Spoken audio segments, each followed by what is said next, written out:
This is a feature on the South African pianist Anton Nel, a remarkable persona, brilliant recitalist, outstanding chamber musician, prolific concerto artist, inspiring teacher, mentor, thinker, humorist, and sincere friend to many kindred spirits. A true celebrity in every sense of the word. So, let's start at the very beginning.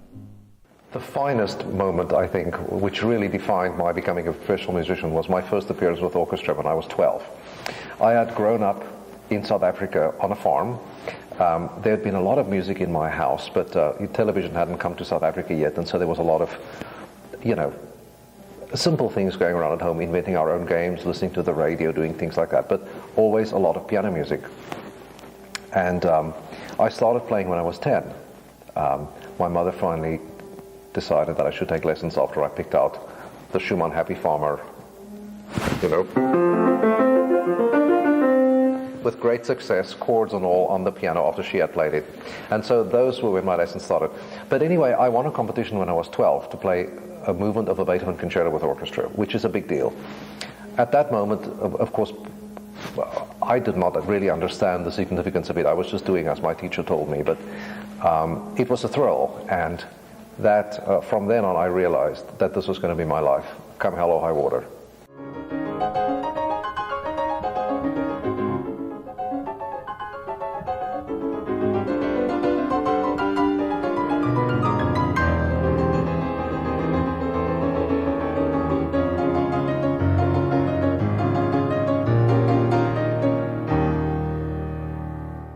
He's a natural.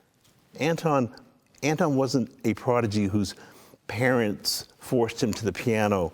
I mean, Anton's simply a natural. Music came, I think, quite easily to him. His mother was a pianist, a musician. I think he played and learned the piano and studied the piano with the joy as a child that he's never lost.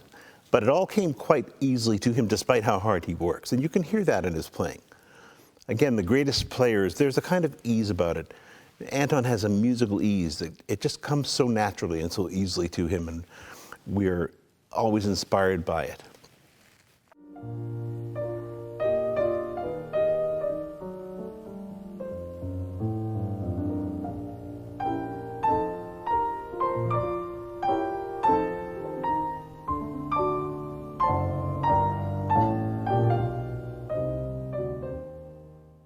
Dr. Harris was the one who really laid the foundation. He had had tremendous experience in Europe, studying with a Leschetizky student, knowing Ravel, playing the world premiere of the Hindemith Piano Concerto, for example, and recording the Debussy etudes for the first time on Decca. So he had a wealth of experience to pass on to a young, very eager student like me. Plus all the great opportunities I had in South Africa as a youngster thoroughly prepared me for my sojourn in the United States.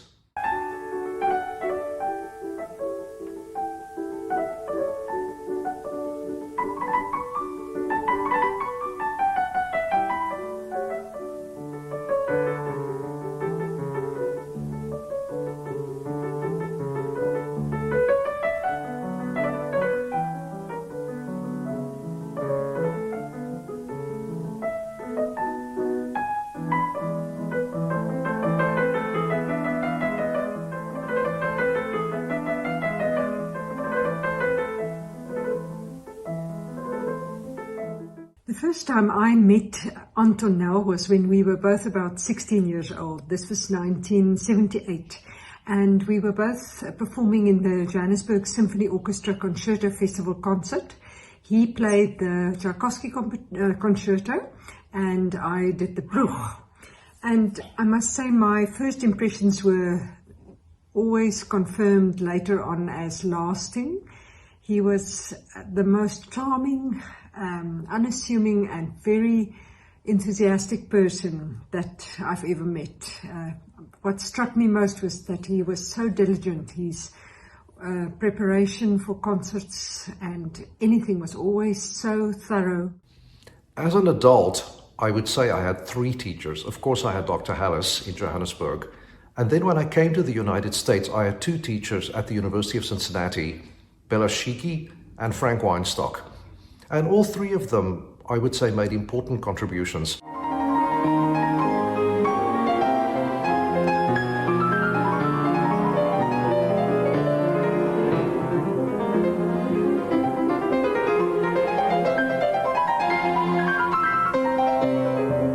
Anton made his European debut in France in 1982, and in the same year graduated with the highest distinction from the University of the Witwatersrand in Johannesburg. He moved to the United States in 1983, attending the University of Cincinnati, where he pursued his master's and Doctor of Musical Arts degrees. In addition to garnering many awards from his alma mater during this 3-year period, he was a prize winner at the 1984 Leeds International Piano Competition in England and won several first prizes at the Johanna Hodges International Piano Competition in Palm Desert in 1986. In 1987, he won the Naumburg competition in New York. That was one of the highlights of my life, what can I say? It's a fairly rigorous competition, but a lot of it is done in a more private way than a lot of other international competitions these days. Only the finals are public. So you play in various venues for the first 3 rounds. There's also a screening round, and the finals were at the large hall at Carnegie Hall. Everybody played a recital program and a concerto. And well, I feel very lucky that I won. Of course, I didn't hear any of my competitors, but the foundation has been incredibly good to me over the years, and I'm still in very close touch with them. And in fact, I've been on the jury of several piano competitions since I've won, but they certainly were the people that gave me my first great opportunities to perform, and without them, I definitely would not be where I am today.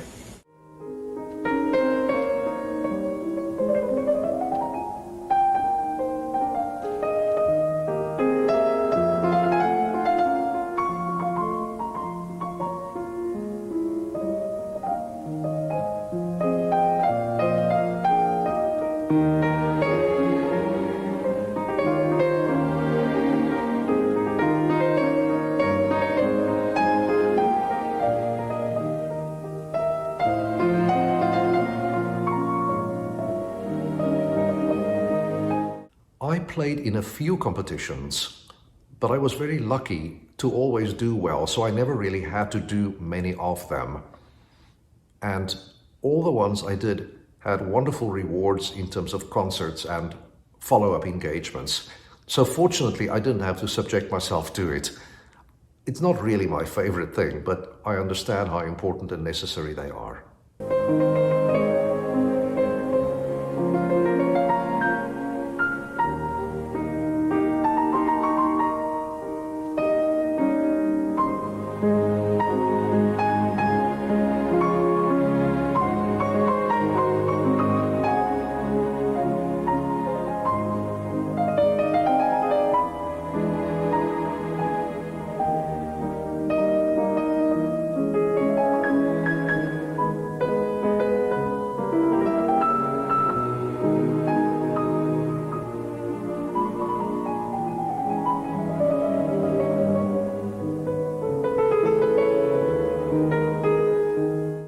I would say that competitions are a necessary evil.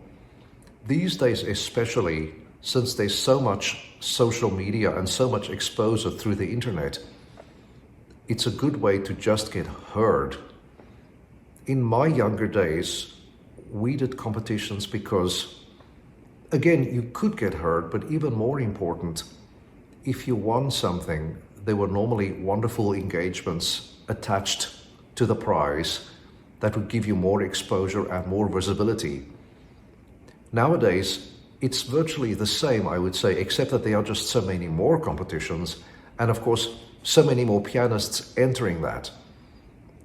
And I would say that a very important facet of the whole competition business is, and I tell my students this too, is that there really should be a purpose behind entering one, because if your number comes up and you do win something important, and you have some wonderful engagements, you must be ready.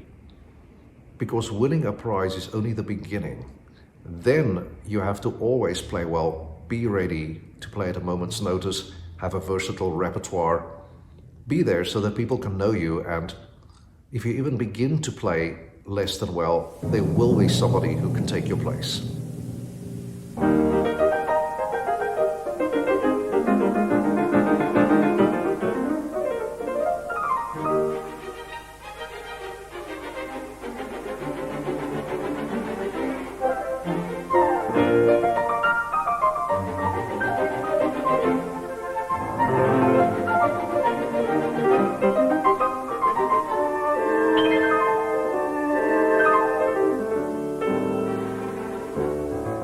Highlights of Anton's 4 decades of concertizing include performances with the Cleveland Orchestra, the symphonies of Chicago, Dallas, San Francisco, Seattle, Detroit, and London, among many others.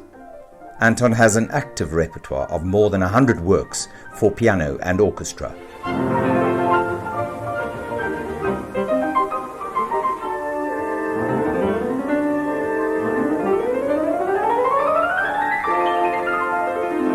I enjoy playing music for piano and orchestra, so I have now accumulated at least 120 concertos, and that includes double concertos, concert pieces, and so on. And that includes some quite unusual things, of course, after all these years.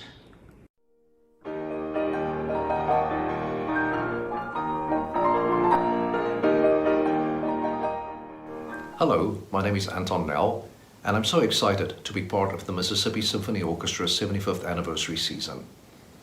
I will be performing Beethoven's Piano Concerto No. 5 in E-flat, also known as the Emperor. This is not only one of Beethoven's greatest pieces, but it's also one of my favorites, and I'm so looking forward to working with Maestro Kraftenbeck and your wonderful orchestra again.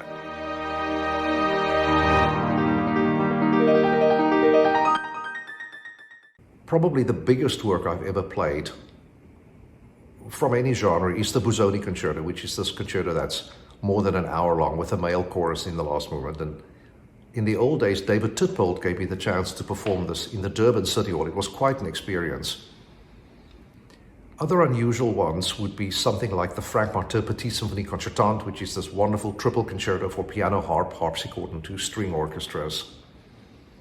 In recent years, of course, I've also played a lot of harpsichord and forte piano, so I've had great opportunities to play music by C.P.E. Bach and other members of the Bach family.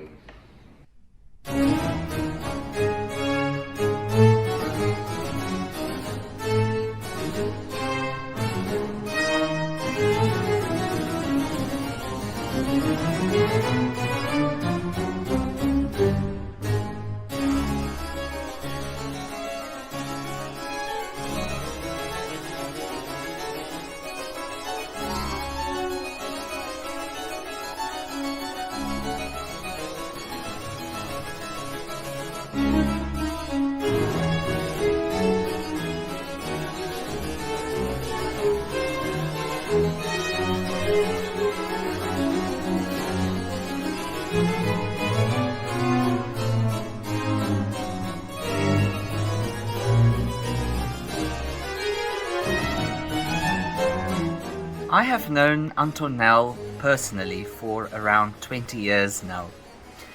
In 2003, he came to South Africa on a concert tour and played several recitals, but also appeared as concerto soloist with the Chamber Orchestra of South Africa. At that point, I was also a violinist, and I played in the orchestra, and Mozart concertos were on the program, both the Jeune Homme, the K271, and also the A Major Concerto, K488. And I will never forget Anton's riveting performances of these works.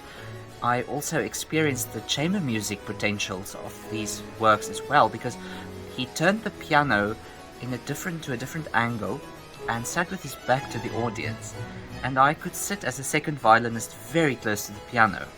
And this was a revelation to me as a young musician. I heard new textures, new lines in these works, and I came to love Mozart even more. I remember the clarity and the virtuosity in his playing, but also the immense stylistic awareness. And this was a very important moment for me as an apprentice musician.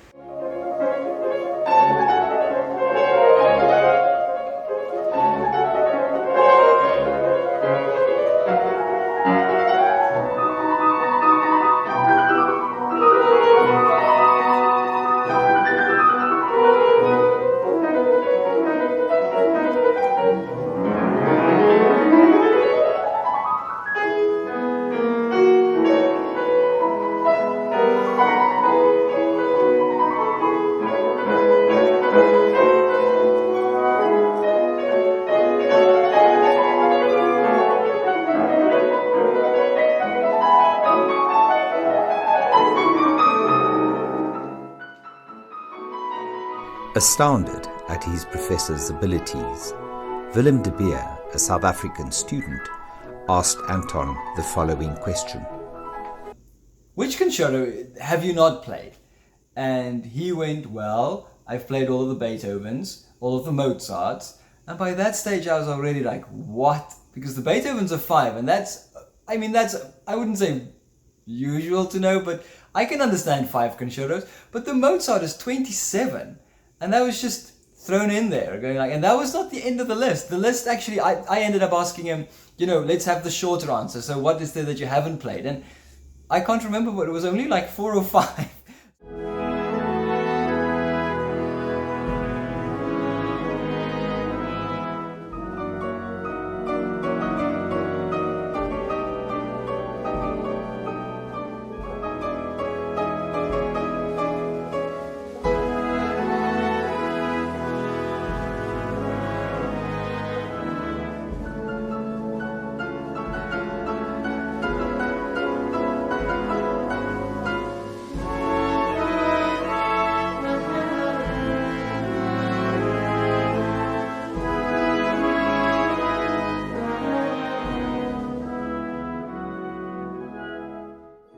I was lucky to get a teaching position at an early age. I started teaching here at the University of Texas at the age of 23 or 24. And so I've been teaching for at least 35 years now. And I feel that it's such an integral part of my life, and that my teaching and performing careers really go hand in hand. Doing the two together takes a certain amount of organization because, of course, concertizing involves travel and being away. And on the flip side of that, of course, one must be dedicated and responsible to one's students. So I work very carefully not to take long trips during the year, for example, no big international tours where I'm gone for weeks at a time and so on. And I do most of that in the summer. But during the year, I will be away on most weekends, for example, playing concerts, so that there is a level of consistency with my lessons during the week. I also don't keep a large number of students, so the balance of it is actually not that difficult. You just have to do a lot of planning in advance.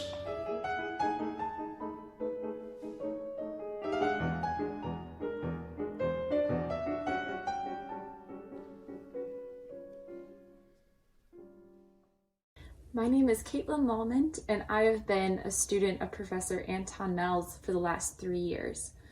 One of my favorite things about Professor Nel is his ability to make his students feel so comfortable and welcome around him.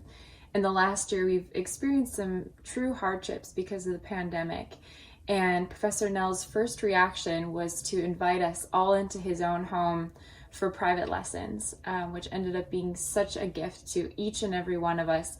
He had enough space for us to be safe about it, and he has the most beautiful instrument, which he was willing to share with us.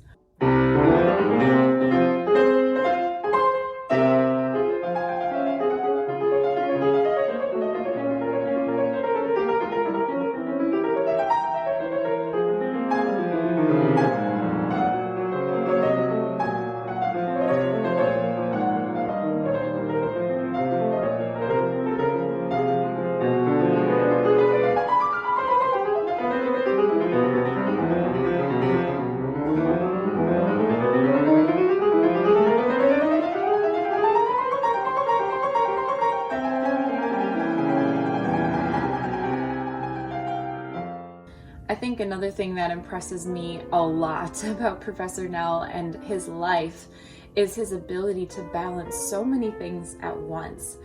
A normal schedule of Professor Nel involves teaching every week at the University of Texas and then traveling in some capacity to play 3 or up to sometimes 4 concerts in a week. And he's not always playing the same rep either. You know, sometimes he's playing a chamber concert or solo, or it's a concerto performance.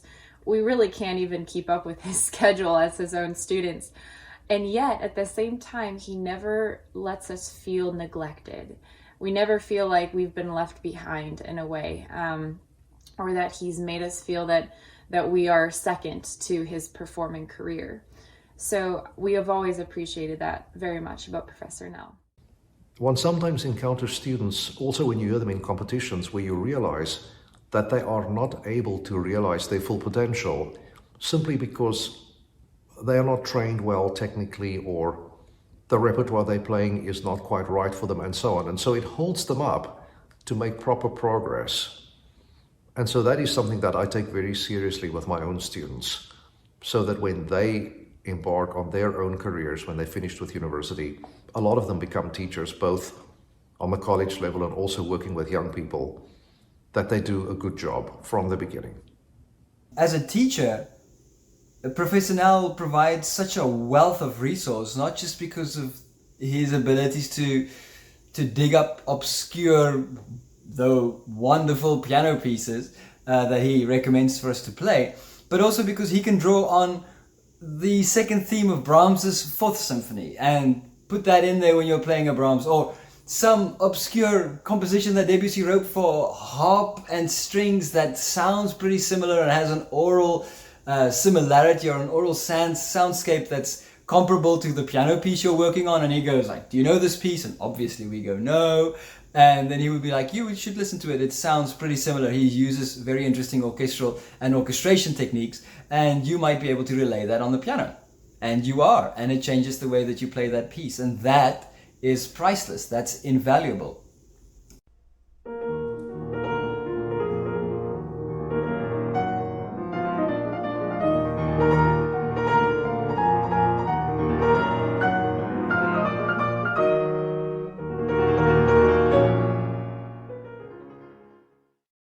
Franz Schubert's Dreiklavierstücke were composed at the very end of his life, in the same miraculous year that produced the last three piano sonatas, the amazing string quartet with two cellos, symphonic choral works and songs. And it's always astonishing to me how a human with such a short life can produce works of such absolute depth and profundity. The first of these three pieces I find very Beethoven-like, actually. The opening and closing sections are in E-flat minor, which is very romantic, passionate and driving, but for me also very Beethoven-like.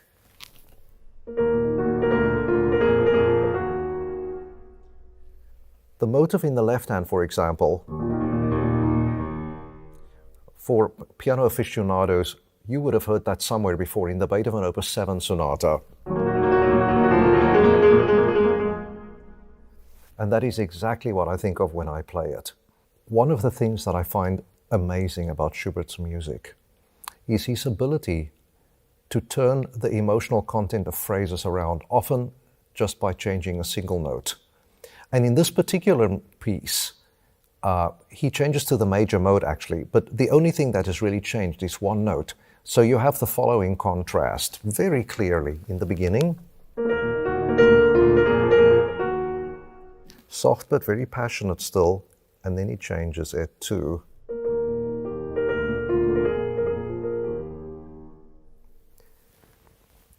and the change is so amazing, and there's really only one note that's different in the phrase.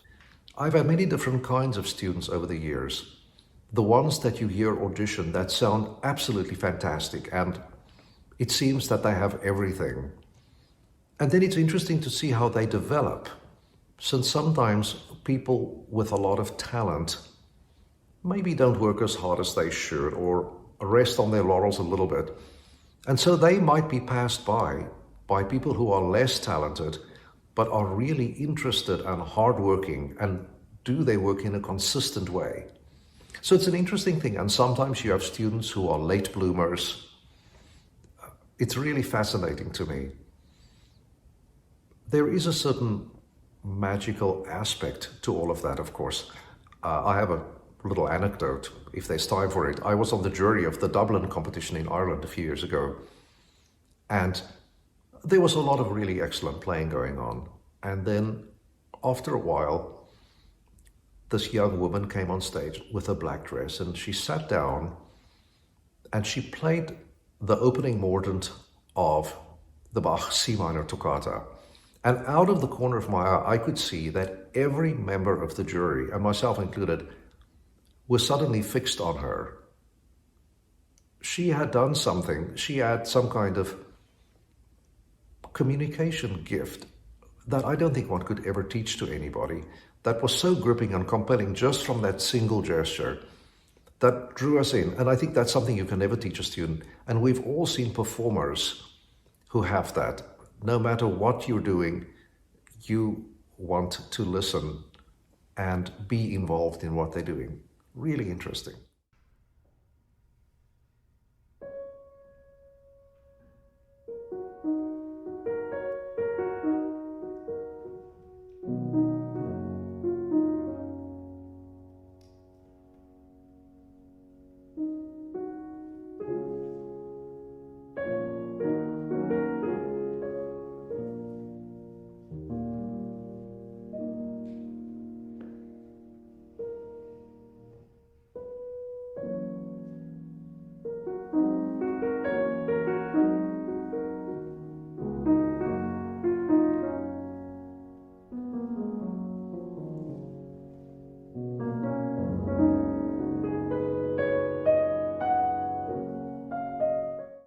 He's a fantastic teacher. I've had him come to Gwen Gould School to do master classes. I met him on the jury of a Dublin International competition. My students had studied with him and had told me what a fantastic person and musician he was. And we just instantly hit it off. And I realized we listen the same way we heard people play and barely needed to discuss. Always had the same kind of reaction. His students, you meet and talk to his former students, and they are so appreciative of everything he gave them, because Anton always goes that extra mile. He's a mentor. More than a teacher, he's a mentor. Anton's been a professor most of his life in Texas in America and has produced a generation of stunning musicians. They are so fortunate, because I know the times that I shared with Anton making music. They were genuinely the highlight of my life.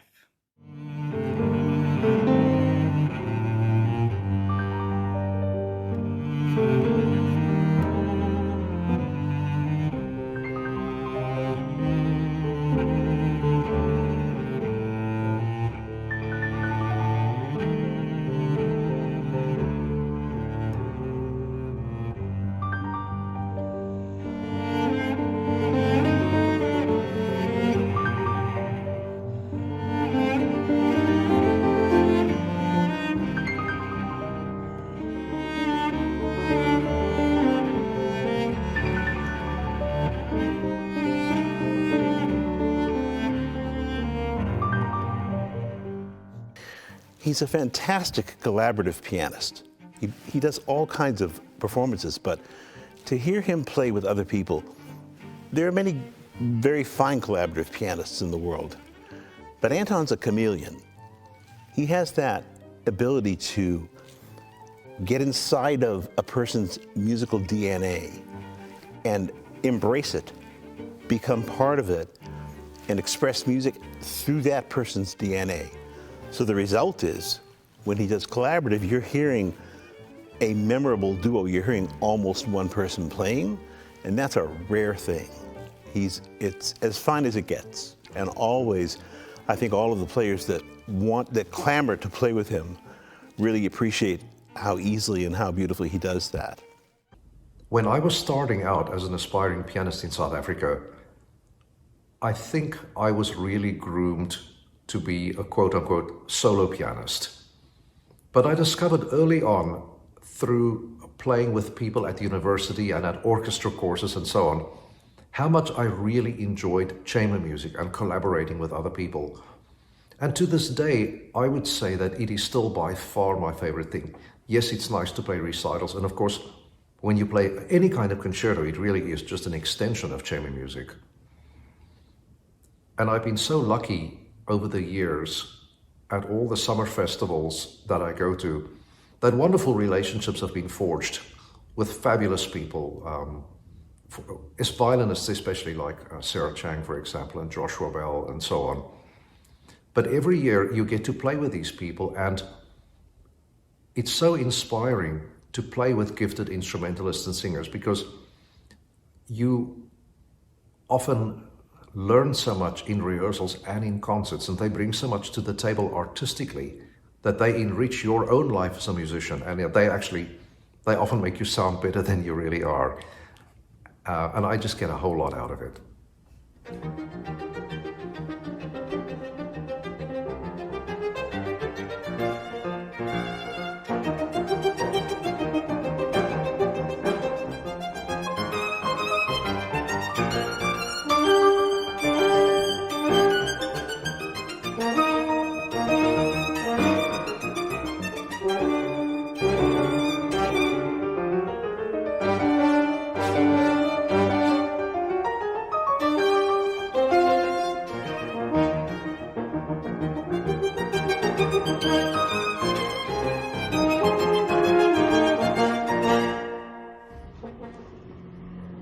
Anton and I met nearly 20 years ago, and over the years we played together countless number of recital programs and chamber music programs, and it would be a blessing for anyone to have him as a musical partner.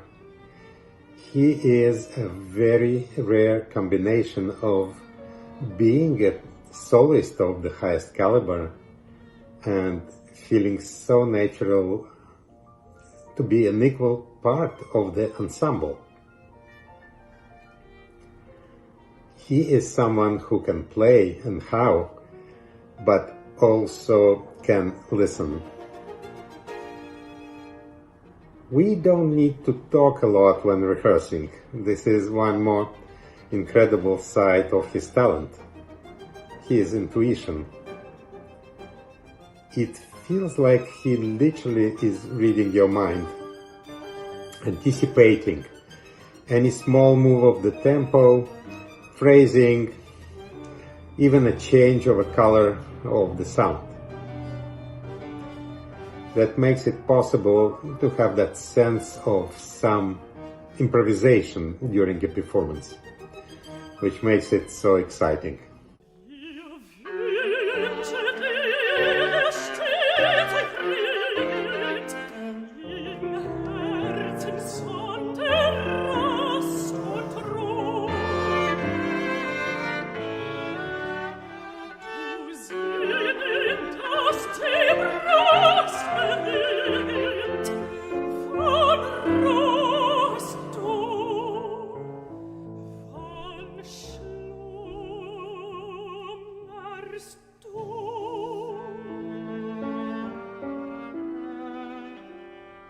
People all over the world love to be on stage with Anton, conductors, orchestras, singers, chamber music artists.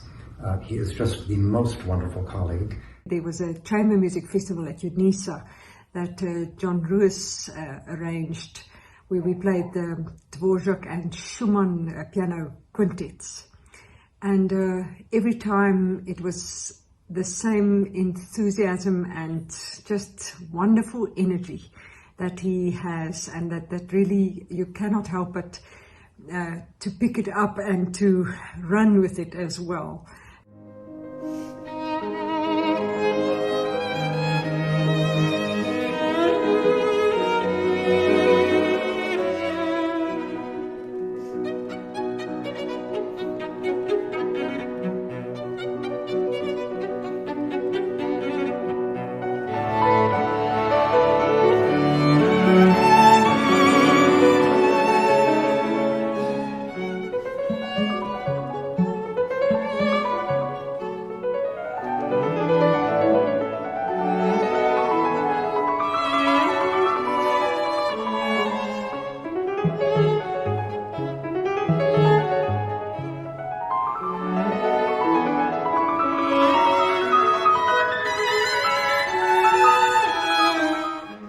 I don't know who coined the term, whether it was Anton himself or whether it was a critic who wrote about him, but this whole idea of brains within the fingertips is a construct that stuck with me in my mind for a very long time.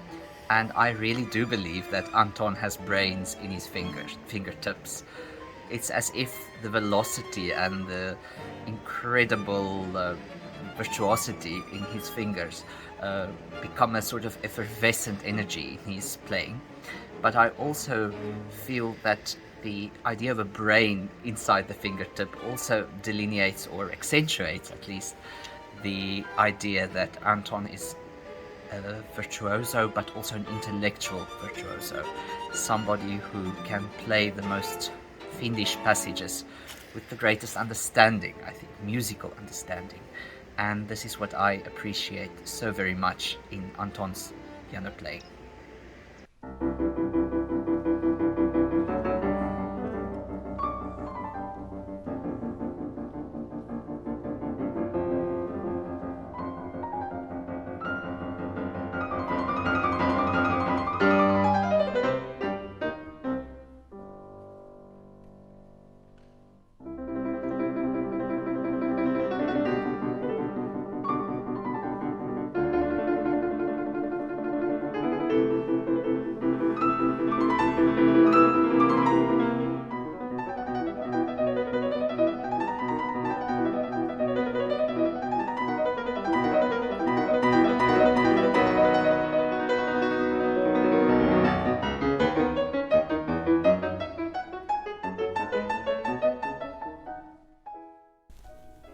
As recitalist, he has appeared at the Carnegie Hall, Lincoln Center, the Metropolitan Museum, and the Frick Collection in New York, at the Ambassador Auditorium in Pasadena, Davies Hall in San Francisco, and recitals in major concert halls in Canada, England, Queen Elizabeth and Wigmore Halls in London, France, Holland, Concertgebouw in Amsterdam, Japan, Suntory Hall in Tokyo, Korea, China, and South Africa.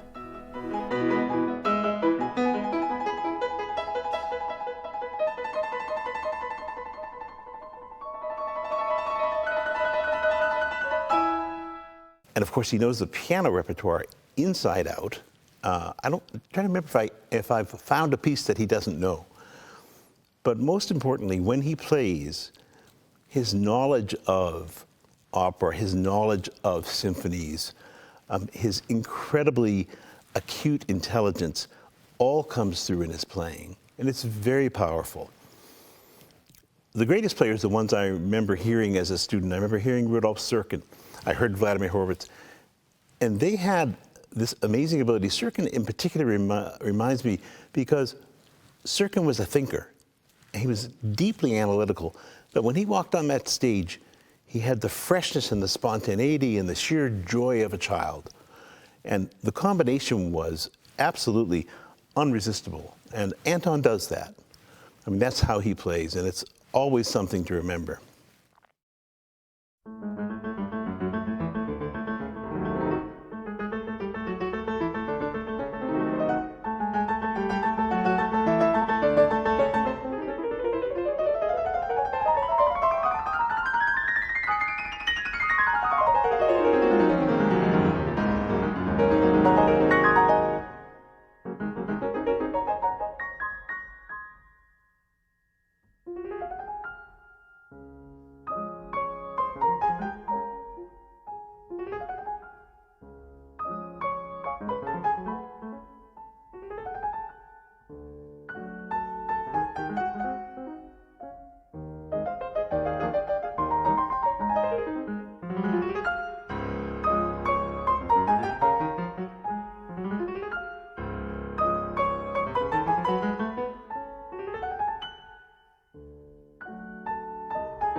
I had a New York manager for many years. His name is John Gingrich, and he's a very, very nice man who worked very, very hard for me, and we had a wonderful relationship. I don't think our contract was intricate. He was very nice and very fair. This doesn't always happen. But about 15 years ago or so, I realized that I could really manage myself with so much return work. And I'm a one-man operation. I book all my concerts myself. I arrange all my travel, etc. It's fun, actually. And nowadays, with technology the way it is, it's easy to promote oneself and to reach out to people. It works quite well.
He's a hilariously funny person.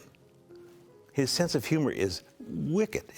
He does these one-liners. We're talking, and this one-liner goes floating by, and I have to blink and say, did he really say that? I can't have a conversation with Anton without breaking into laughter and missing the next thing he's saying now that we've been doing Zoom talks. But he's incredibly funny. I think anyone who has met Professor Nel is immediately struck by his joy and his bright personality. Whenever he walks into a room, it is suddenly a happy place. Anton's one of the most talented, gifted musicians on the planet. And I can honestly say, for me, he's one of the nicest people in the business. Generous, kind, funny, wonderful person. I'm glad to know that everybody thinks I'm a friendly person, because I am, and I like to think that I'm easy to work with and easy to get along with. And of course, sometimes you rehearse with people who are difficult and more particular and maybe even dogmatic about what they want to do. The best attitude there is to just be professional and do the best you can. You can still learn from that situation as well. I'm certainly not going to get angry if a person does something I don't like.